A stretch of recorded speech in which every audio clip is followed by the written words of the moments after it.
don't know. He's probably like watching The Office. So, like, what do straight men do? You know, they watch The Office.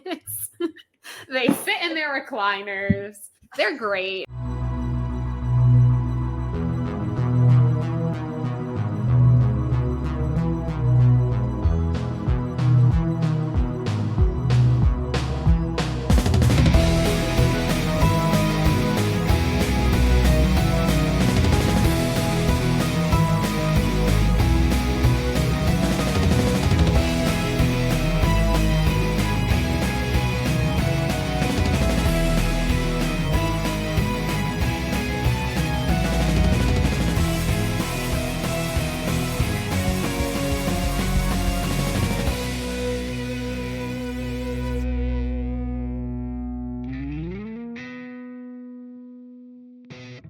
Hello and welcome to Hate Spinnerbait, the podcast where we hate spinnerbait, but we love the Lakeview models.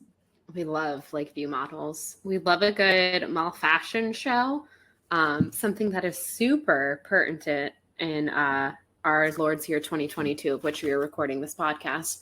Yes. Hi, I'm Bethany, one of your hosts, joined as always. I can say as always now because we've done one other episode. Join us always with Michael Ann. Michael Ann, how are you today? Are you ready to drive back to Colby and sit in the sand? I'm so ready. I have to tell you one thing, though. There is a very large bug that has taken up residence in my home. And I believe it is currently dormant.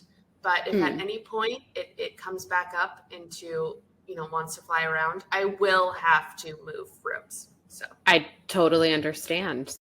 Yeah, I did have a small ant. It wasn't a big ant, but it was still an ant. I was taking a little doze on the couch this afternoon.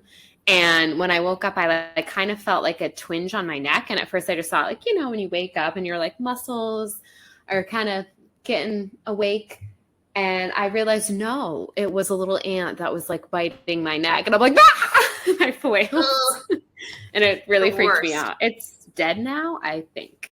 Anyways, we left off on chapter 3 here, where we learn a little bit more about Mom's dear friend Lydia and a little bit about Haven's job at the Little Feet shoe store.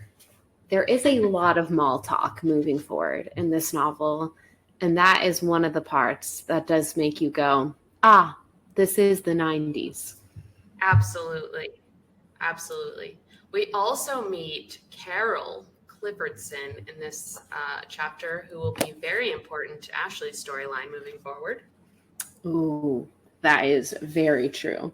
Which I have to say, I don't want to spoil anything because we will get to it later, but Carol sometimes I think is a bit of a problem child, but also sometimes I think Ashley might be being a little bit hard on her. A little bit, yeah. I would probably just tell her to not be in my wedding, though. I don't know why. Yeah. I would just be like, it's okay, girl. Just come as a guest. I wish Ashley maybe had slightly better friends. Well, obviously, just to reiterate, I really wish Ashley wasn't getting married, period, here at 21 when she's been through a trauma recently and clearly has trust issues in love, which we will get into even more later. But I do wish she had slightly better girlfriends. And although I believe Carol is a cousin, is that correct? Yes, she is a cousin. But exactly, if she had better friends, she wouldn't have to have a distant cousin be in her wedding. Exactly. So that's a choice. It sure is. And then on page 39, I have it underlined here. Lewis disapproved of cursing. And it had been a good long while since I've heard any 4-letter word snap from my sister's lips. And I have a little note here that says, was this charming in 1996 or was it gross like it is now? Oh, that's a fair question. I want to say, I feel because again, the way Haven kind of thinks about Lewis and the way I feel like Sarah Destin wants us to feel about Lewis is that he is very kind of straight-laced, boring. So I feel like that's supposed to be kind of another sort of example of him being kind of a goody two-shoes, boring, and like, oh, he's taken the fire out of Ashley. I kind of always get the feeling when I read this book that, you know, the way Haven talks about the summer with Sumner, it's a very hard phrase to say, so I hate that that comes up a lot in this book, but you have to very much enunciate it, that Ashley used to be kind of a spitfire. And I feel like now with Lewis, she's kind of like a fuddy-duddy because he's a little bit of a fuddy-duddy. So I'm taking that as, I feel like that's a little fuddy-duddy. But I don't know, maybe in 1996, maybe like a mom in 1996 reading this book would have been like, I like this boy. He's getting her to stop cursing. Yeah, the important things in life, not cursing. Also, I will say, I'm going to go ahead and say it. This is, speaking of bad bridesmaids, this is a fun game. Anyone who's gotten married that maybe has played with their spouse, you will have this opportunity soon, within the next year or so, to play it. But Mike and I were randomly driving. Mike is my husband, for anyone who's not aware. We were randomly driving around town, and I don't even like know how this came up, and it sounds really bad, but like we were kind of like ranking like our bridesmaids and our groomsmen, and we're like, who surprised you? Like, who really did something wedding weekend that just, and again, we weren't saying anything bad. Like anyone in my bridal party who is listening, you all are fantastic. Like literally we asked the most out of you. We asked you to come learn an entire lightsaber duel, and I will never be able to thank everyone enough for coming and like humoring me about that. But we were kind of just talking about, like, there were some people that surprised us, like a couple of Mike's groomsmen, because they're friends from out of town. I don't know super well, and I may have had like some kind of preconceived notions about who I thought might be helpful and who wasn't. And there were a few that actually really surprised me. So that's like a fun conversation. Just thinking about Carol and how she's kind of a difficult bridesmaid. It's also very fun to look back at your wedding one day and be like, man, like that person really stepped up. So there's good in the horror, is my point, I guess, there. I don't think either one of us would put up with a Carol.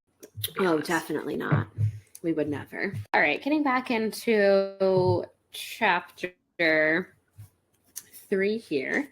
This is when we first kind of get a little look at Lakeview Mall, which will become a staple in some of Sarah Dessen's later novels as well. We get to learn about Haven's job at Little Feet, and we also get our first mention. Is this just me, from Gwendolyn Rogers, kind of like some Boo Radley vibes? Is she not the Boo Radley of this novel? She is. So we get our first kind of introduction of Gwendolyn Rogers, which, first of all, great name. Love that name. Yeah. 10 out of 10 name. So we get to meet our Lakeview models here. Did you ever go to a mall fashion show? Because I got to be honest, I don't remember that ever being a thing that I did. No, I don't even really remember if that was a thing, period, by the time we were I don't think so. Mall going age.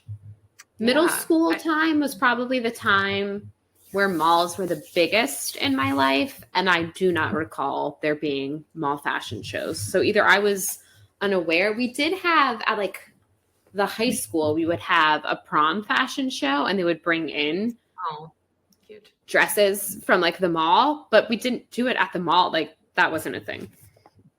Maybe it's a North Carolina thing. I don't know. If there's any listeners out there from North Carolina, did your mall have a fashion show? We're dying to know. We'll put a poll up in our stories on Instagram once we drop this episode. And also follow us on Instagram at and also just be a big fan. Tell all your friends, please. Tell all your friends. Come cuddle up with us. Read some Sarah Dessen novels. I will say one thing though. It does seem kind of expensive, especially in 1996, for a little kid's pair of shoes to be $35. I agree. Is this some kind of luxury brand? Right. I was under the impression it was a Payless. Yeah, that's the same. That's like the vibe I got from it. And like the shoes she discusses in a later, very pivotal scene Yes. Makes it seem like it's just like, I don't know, yeah, like a Payless kind of shoe store vibe. But they do seem very expensive for 19. They seem expensive for today. Yeah, What are exactly. kids' shoes going for these days? I don't know. I buy kids' sneakers actually to this day, so I should know. Oh wow, It's been a minute though since I've bought a new pair of shoes. I buy kids at Target. Not sponsored, just kidding. Target sponsor us. But if you want to, you can. We wouldn't be mad.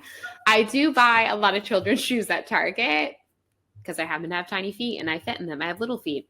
There you go. That's summer. So I have purchased some sandals at Target recently that were kids' shoes. They were certainly not that expensive. The last pair of kids' sneakers I probably bought though were my Converse, and that's going back like 10 years. So, which yes, I was still legally an adult 10 years ago when I bought them in child size. But that's not the point. I have very tiny feet.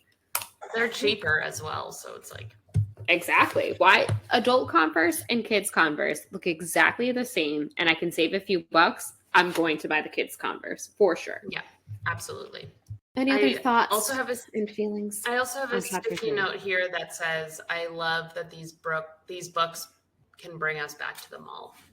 Yes, there is a lot of good mall vibes in this novel, and that does make me very happy. I'm not gonna lie. Yes. I can't think of last time I've been into. I go shop, like Orlando has a ton of shopping, so I'm probably out of the norm for most people, I think, in this day and age, that I do actually go to physical stores to do shopping. But a lot of things are more like at Disney Springs, like outdoor, like the outlets kind of vibe, more outdoor malls. I haven't been to like a proper mall in years. It's either online or I'm shopping somewhere, again, Target, please sponsor us, or going to more of a Disney Springs type setting. I do kind of wish we got to see Haven be a model. I think that would have been fun. Yeah, that's true. We will get some more Lakeview models in an upcoming novel, so everyone stick with us. We'll be talking about a main character that will be a Lakeview model at a certain point. I will say, again, I know we're only on the first novel, and I don't want to spoil too much. We're going to get to the other books and discuss them in length at another point. But I think that's one of my favorite things about like the Sarah Dessen universe is you do get like little tidbits, like little through lines, like the Lakeview Mall and Lakeview Models comes up again. And there are certain characters you'll run into. And it's really nice because without having to write a whole sequel, because certain characters, let's face it, their stories aren't warranted sequels. But it's nice to be able to check in on them from time to time. Be like, oh, look, they're doing good. They're living their life. They're happy. So I really enjoyed that when she does little callbacks to certain things she's established in the past. All right. So then chapter 4. So we do talk a little bit about Lydia here. We've met her earlier already in the novel, but we talked last episode a little bit about the Florida accent and how we didn't think that was a thing. I do think, though, that in the beginning of chapter 4, when she's talking about Lydia was all color and noise in her bright pink shorts and sequin t-shirts with fringe, zooming through the neighborhood in her huge Lincoln Town car that seemed to suck up the road as it passed. That is Florida to me. Yeah.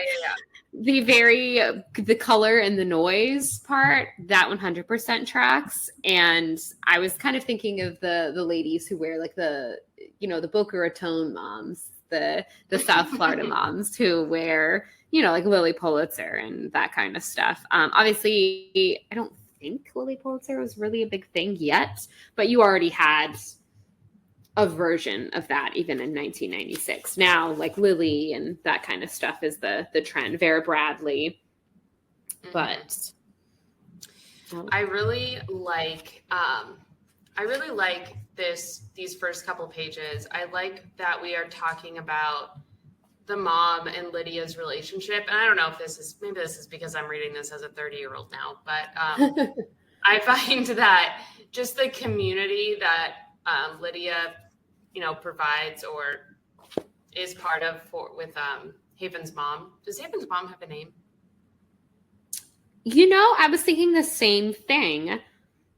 If it is mentioned, it is not mentioned often. The dad's name, Mac, is mentioned a few times, but I really don't feel like her mom. Like, she usually just refers to her as like her mom. If that isn't the way a woman's life is. I know, literally. But yeah, I just love that. I love that we get to see Lydia coming in with all her personality and all her color and all of her experience of being divorced. Divorced, right? Oh no, she's a widow. She's a widow. Yeah.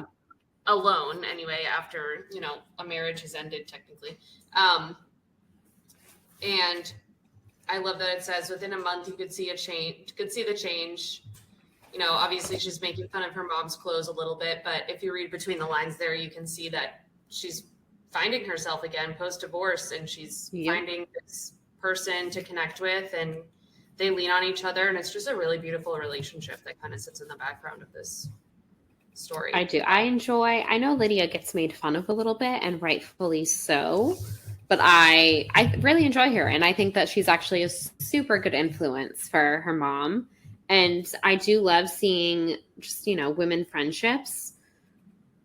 I do also enjoy that they talk about frosted hair, though, because that does take you a little bit into the 90s. It definitely does. And I also feel like, again, maybe because I am reading this as well as someone who has now entered the decade of her 30s, 30, flirty, and thriving, that I'm a little offended that the club is called the Old Timers Club. And the only thing you have to be an old timer is 40 or above, which again, 40 does not seem that old to me. At the time when I first read this, when I was like 13 years old, I was like, yeah, Phil's old timer. Like, I just imagined a bunch of I pictured like the Golden Girls. And now that I'm thinking about it, I'm like, these people are like only 10 years older than me, which is nothing. So I would like to not be referred to as an old timer when I hit 40, please and thank you. But I'm sure in 1996, 40 seemed old, especially if you're Sarah Dessen and you yourself were in your 20s when you were writing this. She was probably like, oh, when I'm 40 something. Now, I don't think she would be naming this the Old Timers Club. But I love the Old Timers Club. I love their vibe. I love that they take Vegas trips and are planning this Europe trip. And I love that Lydia introduces Haven's mother to this. And I was like, yeah, you go, Haven's mom, go to Europe, live your life. And Lydia's so right. It's the trip that you wanted to take, when you were in college and young and free and couldn't afford. And now that you have some, disposable income, it's the time to do it. Go live your life. And again, 40 is not actually old. I would love to find a group like this, actually, that I can travel around the world with a bunch of women. I think that would be super fun, depending on the woman. I would be very into it. Very into it. I also, as someone, it's time for a Bethany anecdote, everyone. As someone who went to a New Kids on the Block concert recently and got to see a bunch of people that would fit in the age group of the Old Timers Club, it's an experience.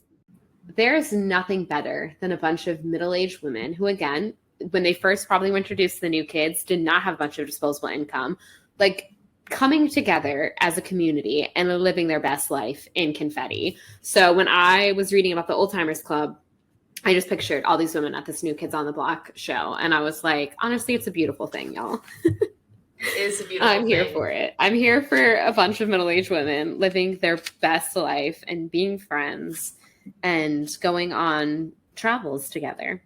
And we do see that here that Haven is a little bit jealous of this situation, though, which makes sense because she's a 15-year-old. But she says here that she kind of wants to be able to scoop her mother away from Lydia and the rest of the world and have her all to herself, which is kind of sad, honestly. That is really sad. I feel like obviously Haven is going through a lot right now, and I feel like she thinks that she's losing her family bit by bit. First her dad with the weather pet, and then Ashley is getting married, and now I feel like she thinks her mom is being stolen by Lydia. So I totally understand her feeling of abandonment a little bit, but I am happy that her mom seriously, I don't know if her mom has a name, and she deserves a name. I don't either. We're gonna have to keep our eyes out. Yeah, I really don't recall seeing it, but it may have been mentioned and I'm just not remembering. We do get next to the fact that Ashley is meeting the Worshard clan, which this is another thing in fiction that boggles my mind, that people don't know. And I understand that this relationship was very quick and that they do live out of town, out of state, actually.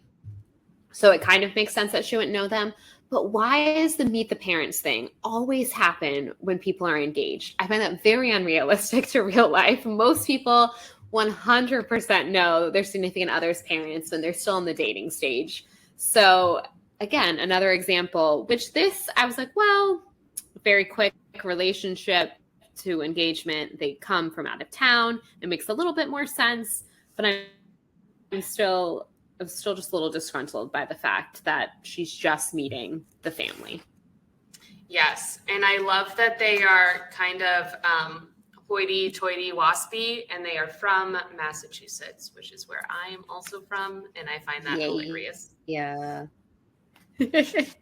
Yeah, they definitely give off waspy vibes, and that does crack me up. And also, that's exactly the family that Lewis would come from. Like, we are only, 50 some odd pages into this novel, so we only know a little bit about Lewis, but what I know of Lewis so far tracks, 100% tracks that he would come from this family. Absolutely. We then get to learn about a little bit more about the Virginia Beach summer. We get introduced to Laurel Adams, who should become important to Ashley's past as well. I also really love that, skipping to the end here of chapter 4, we start to learn about Ashley and Sumner and the end of their relationship. We kind of got to see the highlights a couple chapters ago of the good times. Now we're starting to chip away at the bad times. And I love, because of course this is how it would happen in fiction. Although honestly, half the time truth is stranger than fiction. But I love that, of course, it happens on Halloween. Like, it happens as we're going into fall. It's like, oh, yes, the summer love. And then, the imagery she paints with, things are becoming crisper and all of that. So we're getting into fall. Fall, of course, is a time of change. And this big change occurs, and a door is slammed. And often, this is something also that happens a lot in this novel, that Haven is kind of looking at things from the outside. She's not often included in it, which again is why I think Sumner is so important to her, because for the first time in her life, she felt included in something. So this is one of those times where, again, she kind of sees it from the outside, which is why she only ends up getting, as we'll learn later, she only ends up getting a certain piece of this story and not the full story, because again, it's like she's in her room, she hears the porch conversation. There's so many times in this novel that she hears things through the vent, including the initial, divorce news. She kind of hears through the vent. So I just think that's really interesting, that this character, who again, she talks so much about her body and how she's big and out of place, and she's feeling abandoned by her family and all of this. And she's often, so much of this story is her looking from kind of like the outside in on other things. Yeah, and I feel like this was probably really pivotal to her too, because not only was this the night that Sumner was taken from her life, as she sees it, but she got to go out with them. She got to go trick-or-treating with them. And it says, I felt like I was really doing something, being somebody with them all around me, which is a very relatable experience as a younger sibling. Mm-hmm. You're like, I am with my cool older sibling and they're cool friends. And then 100%.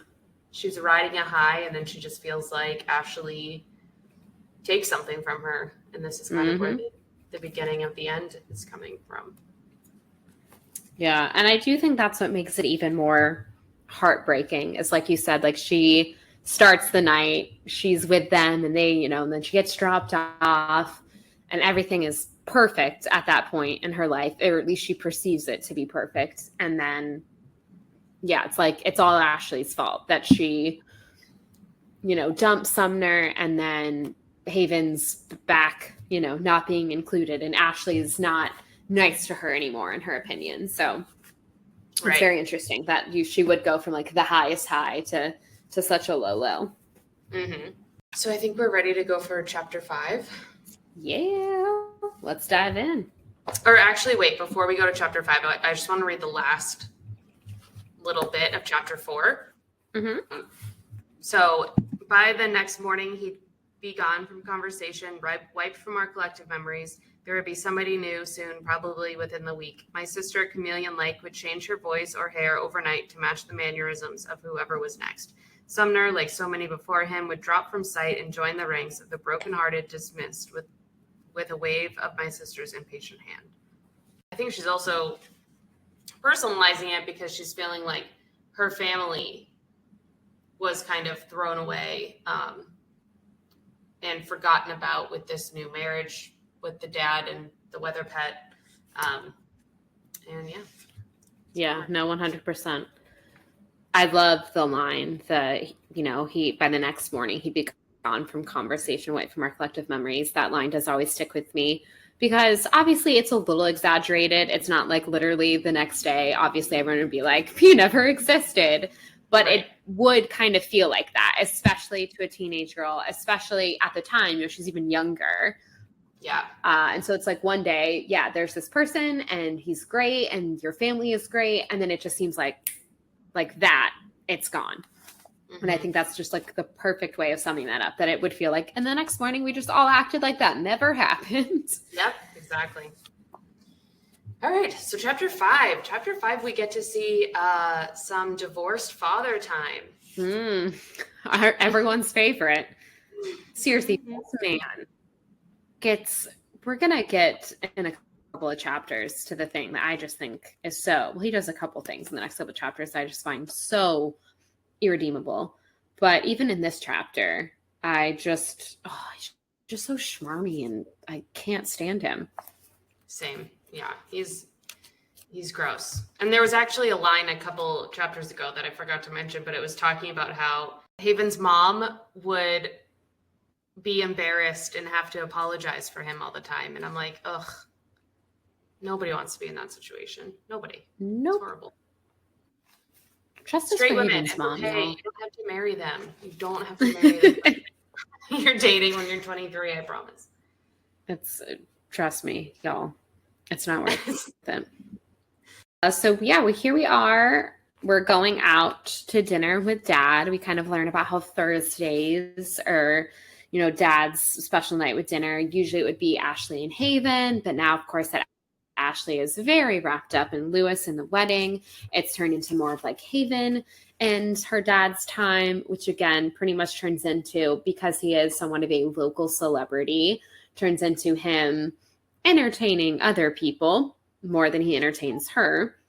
We kind of learn about the fact that when he comes to pick her up, he basically just like sits outside in an idling car because he doesn't, want to go in and deal with the mom, which I can understand to a certain extent. Like, you massively screwed her over. You probably wouldn't want to go see her, but it still is just such a dick move that he can't, you're the one who messed up. I feel like you have to kind of be the bigger person and I don't know, but yeah, he just, comes, picks her up, and they go out to dinner. They're trying Italian this evening, which he kind of ends up talking a little bit, I believe, about how they need to go hang out with Lorna, her new stepmother / the weather pet, some more. And Haven, I think justifiably, is kind of like, I feel like I've done my time. I feel like I know her, but all right, Dad. And she also, again, another time where she feels a little bit abandoned because Ashley hasn't been at these dinners. So she kind of has to face this awkward conversation with her dad alone when she doesn't have her sister as backup with her. So feel for her a little bit there. And then, of course, we get the return of a certain someone in her life. Sumner comes over as the cheese and pepper boy. What a great reintroduction to his character. Yeah. So mom versus dad expectations, especially in the 90s, are insane because he gets her one night a week for a 2-hour dinner, and the entire time he's talking to other people. Her mom would never do that. There would not be a story where, even if mom was the local celebrity, she wouldn't be out inviting people to their table. She would be focusing on her kid. And it's just the like, especially divorced dads. And I feel like in the 90s specifically as well, it was just like, they're just doing their own thing, living their own lives. I was just like, what a dick. Like, seriously, with every chapter, I'm just like, what a dick. Even more with this guy. Because if this is supposed to be your special, like, again, 2 whole hours, you see your kid a week. And again, this is your fault. You were the reason this marriage ended. Just want to point that out again, as if it's not already clear, but just to point out again, that he would spend I was just picturing, if this was a mother, I feel like, or again, expectations of mothers in the 90s, if she was only getting to see, like, let's say dad did have primary custody and she was only getting to see her kid a couple hours a week. Yeah, if someone came up to her because she was a local celebrity, she'd be like, I'm sorry, this is my time with my daughter. Not right now. Like, well, another time. I'd love to chat, but not right now.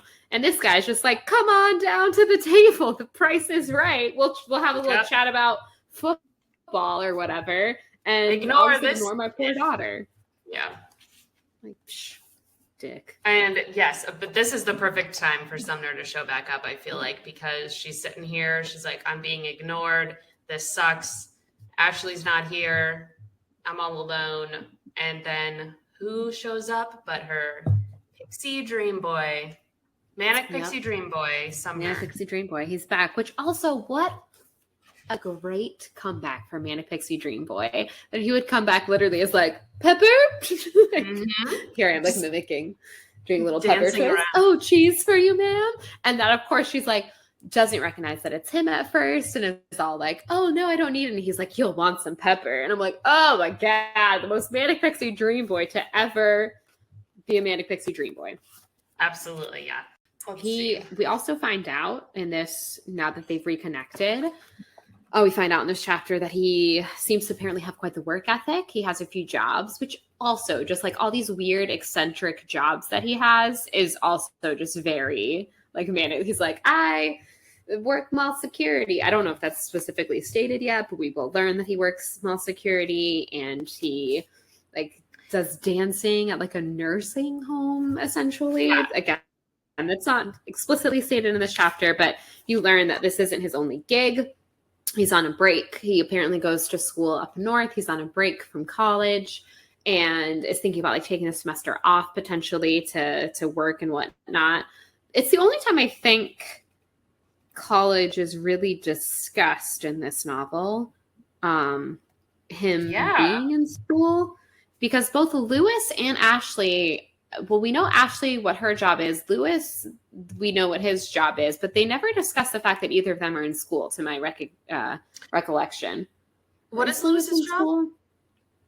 No, I'm not even sure. They meet at the mall because he's like, I don't know, probably some boring white dude job. No, I'm not even sure. Hers is definitely mentioned because she's the Dillard's, right, like, makeup counter girl. But they first meet at the mall, and I thought it was like they were both working, but then they never discuss again him having a job at the mall. So maybe I'm wrong about that. No, I don't know. I'm assuming he comes for money. That's just I'm assuming. And then maybe there's, like, a family business involved. But I don't know if that is just something I made up or if that was real.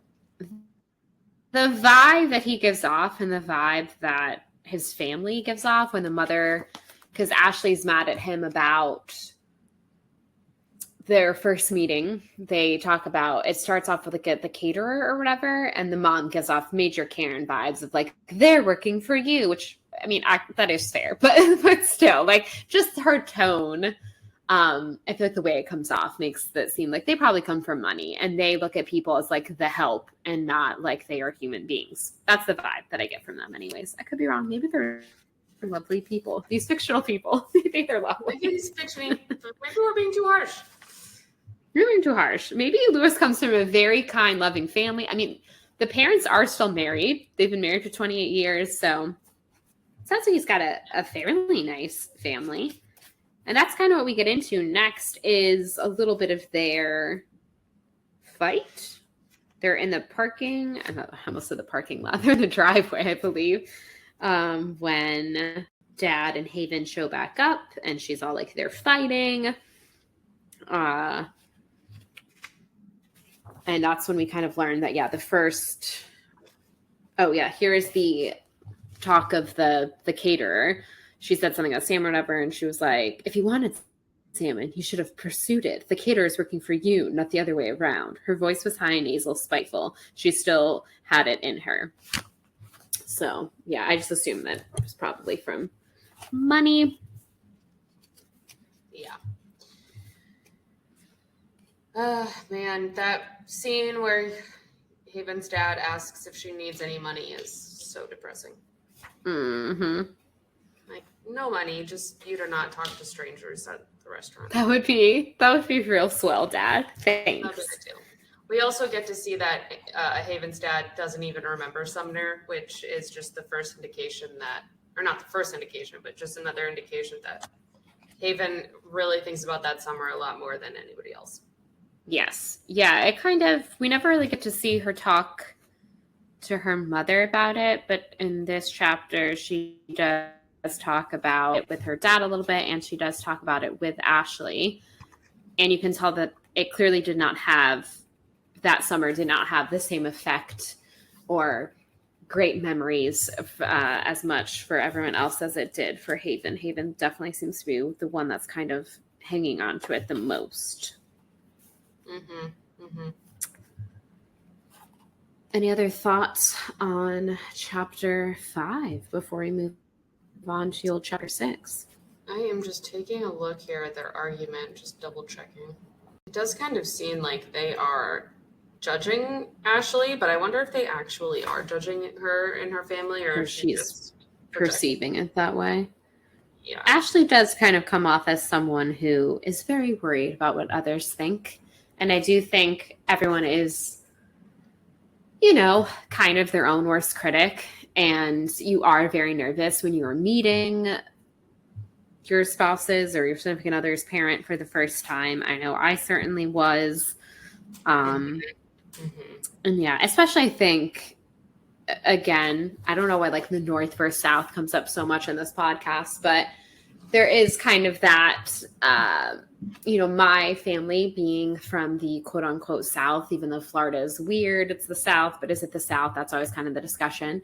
But, you know, my husband's parents being from the Northeast, and I, you know, I just feel like there are different kind of cultural and growing up and stuff. So you are always kind of worried that, like, I think, you know, that Ashley didn't want them to think of her as being like trashy. Yeah. And that's, I understand that kind of, you know, feeling and vibes. So now we are on chapter 6. Woo woo. And we see Casey is back. Ah, yes, the friend. Haven's bestie, Casey, she's back. Oh, I have some thoughts about about Casey and her. Oh, to be young and in love, to the drama. Oh man, seriously, to be young she's and back be kissing boys for the first time. Yeah, so you do it, and you. Is it worth it? Just kidding. I mean, I can now. I'm kidding. Another good. This is another thing that I underlined as being like, that's so 90s. Is that Casey is back from camp. She met a 17-year-old named Rick, and she is head over heels for him. And she has 18 packs of pictures, double prints, all the smiling people pointing in front of log cabins, bodies of water, and the occasional flag. I just love that there are packs of pictures and they're double prints. That takes me back to going to the drugstore and get your film developed, and now everything's just digital. What a bummer. It is a bummer. It is a bummer. I love that she smokes cigarettes now. She comes back from camp and she's smoking cigarettes and she's hooking up with boys. Yeah. Camp. She had quite the coming of age this summer. What are your thoughts on Casey and Rick and just all that entails? My thoughts are this. Boys, men ain't shit, okay? And this guy does not, he was like, this is a fun girl to hook up with over the summer, but as we will see, that doesn't last. But there's nothing quite like being a teenage girl and being able to wear your boyfriend's clothes. Hold on. But yeah, she's a little obnoxious. I don't really think I'd want to be around her myself, if I'm being honest.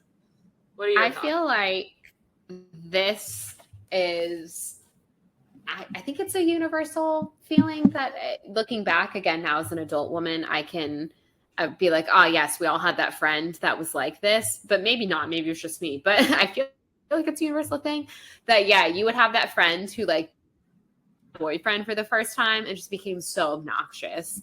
And I get it. Like, you're young and in love. But this girl, yeah, she comes back and she's smoking and she like is annoyed at her parents because they won't let her talk to this guy. And she thinks that this guy is her everything. And she kind of becomes like a crap daughter and a crap friend. And yeah, like, just remember, ladies, this is our moral of this.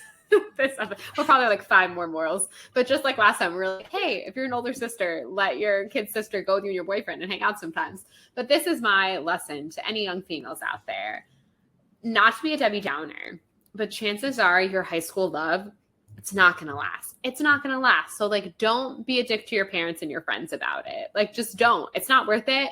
Your friends are going to be there a year from now. Your parents are going to be there a year from now. That boy is probably not going to be there. So be a good friend and a good kid. And boys, like, they're so not worth it. I'm also pretty sure, if I remember correctly, that Casey's mom, that's her name, right? Yeah, Casey's mom is actually like pretty cool, but I can't remember that yet. I feel like I like Casey's mom. Like, I like her parents, and I feel like Casey is not appreciating them in the way that she should. This Rick guy, he ain't worth it. 15 years old, and 15-year-olds are dumb. Just god awful.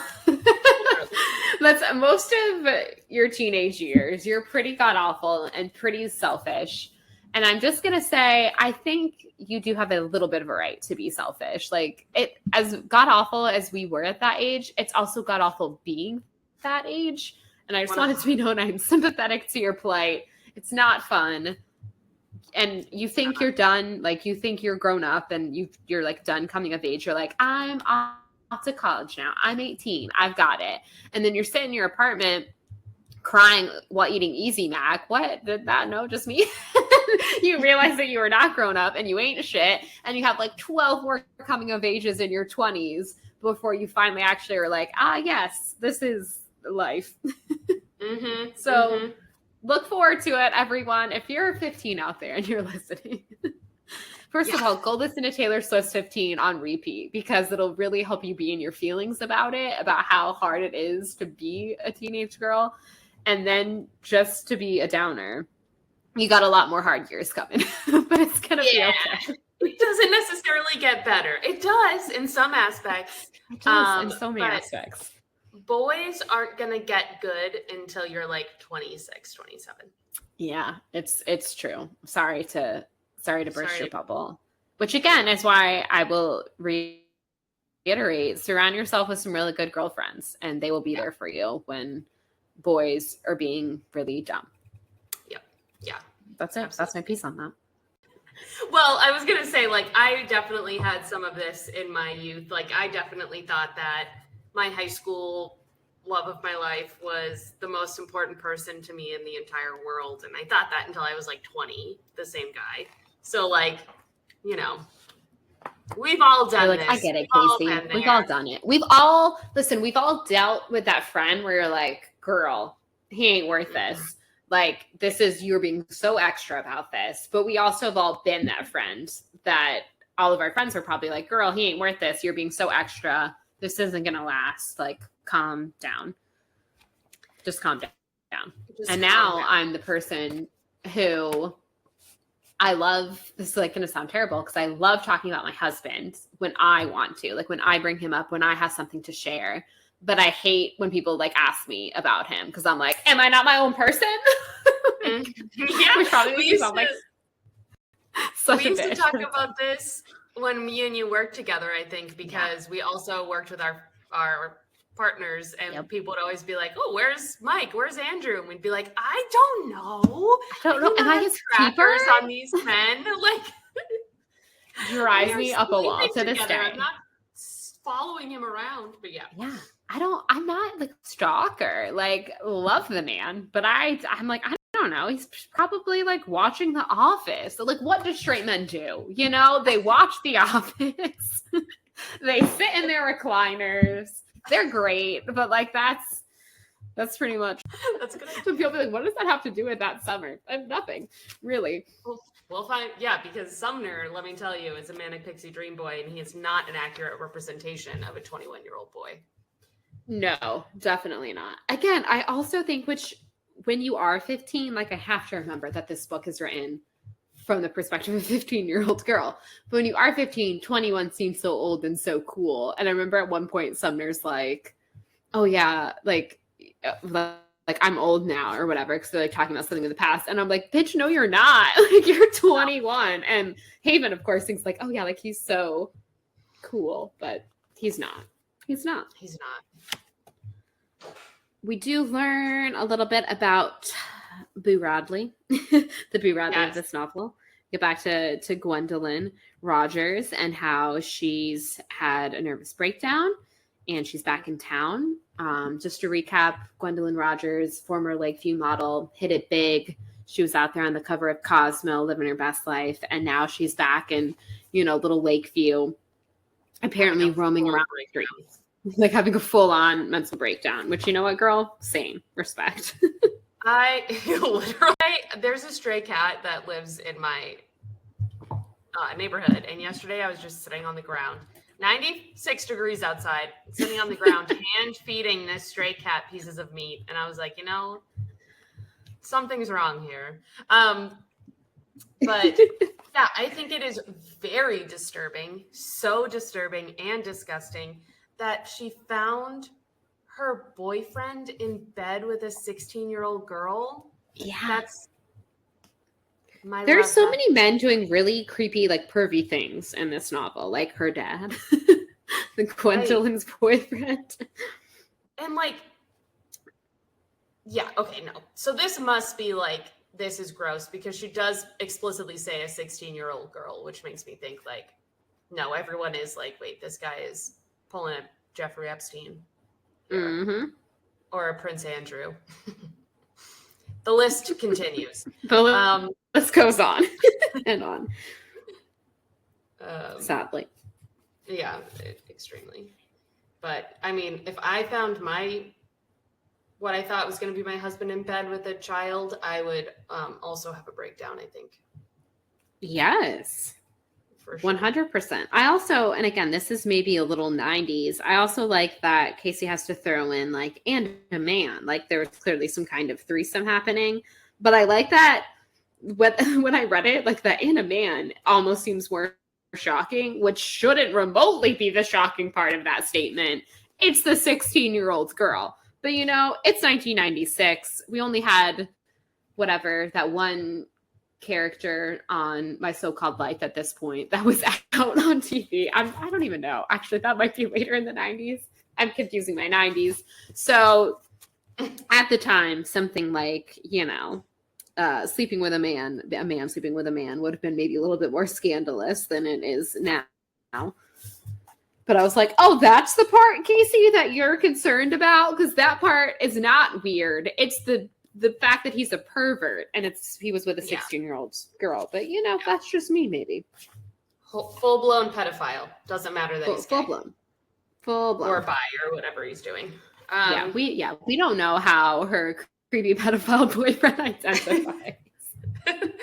And we don't care. We don't care. Because he is dead to us because he's a creep. We also get a little bit more 90s with a mention of Gwendolyn when she was in her supermodel and she was, on the cover of Cosmo and they profiled her and we got to learn what her favorite band was, REM. That seems very 90s to me. I respect it. And the fact that we also talk about Cindy, Elle, and Claudia, girls who didn't even need last names, girls that could have been our friends by the details we memorized about them, or the girl next door, which of course, obviously she's talking about the supermodels of the time, your Cindy Crawfords and stuff like that. So I was like, oh yes, that paragraph just screams 1996 to me. Yeah. Now we know everything about celebrities because we have all the information at our fingertips. Yep. Yeah, we don't have to read Cosmo profiles anymore because all celebrities just tell us everything they want to on their Twitter account. But, back in the day, you had to pick up the latest issue of Cosmo to find out what your favorite celebrity's favorite band was. I also like on page 87, we have a description of Mrs. Melvin, Casey's mother, which includes this sentence here. She wore stirrup pants and a long white shirt with huge gold hoops dangling from her ears. Her eyeliner as always, drew my attention next. Onyx black, thick on upper and lower lids, curving out past her eye to a neat flourish that made her look like a cat. That is the most 90s mom I think I've ever heard of in my life. I have to assume that her hair, it's styled in a bob. I was going to say maybe it's teased, but that would have been 80s, I guess. I was really hoping you have like some teased bangs, maybe. Maybe it's a bob with teased bangs. They could be. But yeah, curling down neatly over her shoulders. She sounds great, honestly. Idol. She does. I wish I could be so cool. Same. Yeah, she's like a Long Island mother. Yeah. 100%. 100%.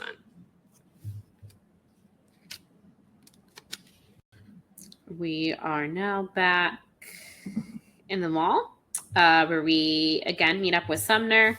This is where we learn about his mall security job. Oh, I also wanted to mention that at one point they talk about how the 5-year-old little brother of Casey is just hanging out on the front porch unattended. 1996. Yep. Yeah, that's, again, she's a cool mom, but is she a good mom? That's up for interpretation. We'll let you decide. Of course, Sumner rolls up in a mall security golf cart. He would. Of course he does. I have to assume his uniform is too big for him and he is wearing a ridiculous hat. Oh, yeah. Same. Definitely the ridiculous hat. I'm certain of it. We do have, so we get a little bit more Manic Pixie Dream Boy stuff with Sumner. And then I love how he was like, I was born for every job, he said with a smile. And it's like, oh, gag me. But then we do get at the end of this chapter, we're starting to, Haven, I think, reached her limit a little bit. She's starting to. She hasn't fully reached her limits of, insanity, not insanity, but like all the trauma that she has dealt with recently. But she's beginning to get, if you're looking at a sense, she's kind of going through the 5 stages of grief.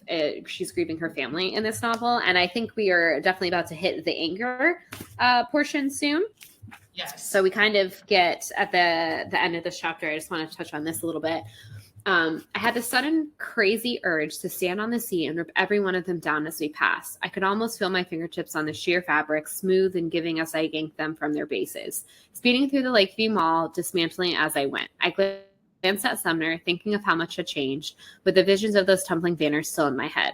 I almost wanted to tell him, to ask him if he knew how it felt to be suddenly tempted to go wild. But we were flying along, the engine drowning all other sounds, and I let it go, for now. Which I think is your problem, Haven. You keep, and we'll get to later, she does, have a minor freak out. But I want to be like, yeah, girl, freak out. Go listen to angry pop punk music and write in your diary and, scream into your pillow. You deserve, maybe don't tear down the banners in the Lakeview Mall because you could get in trouble for that. But you deserve a little, she deserves a little freak out. And I think that's the thing is she's, trying to be strong and she just needs to let loose a little bit.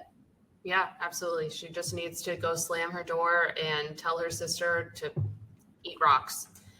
All right. So as, Haven is letting it go for now, we are also going to go ahead and let it go for now. When we come back, we're going to be full of rage. No, because we are going to do the healthy thing. We're going to go put on like some My Chemical Romance. They didn't exist yet, but that's not the point. And we're going to scream into our pillow. Yes. We're going to get on our feelings. And I'm hoping for my girl on these last few chapters, which we will wrap up next episode, that she gets to kind of get out some of her feelings and properly grieve her family. But yeah, this has been part 2 of that summer, and we'll see you next time on the beach. I'm gonna go grab a snow cone and shake some of the sand out of my sandals.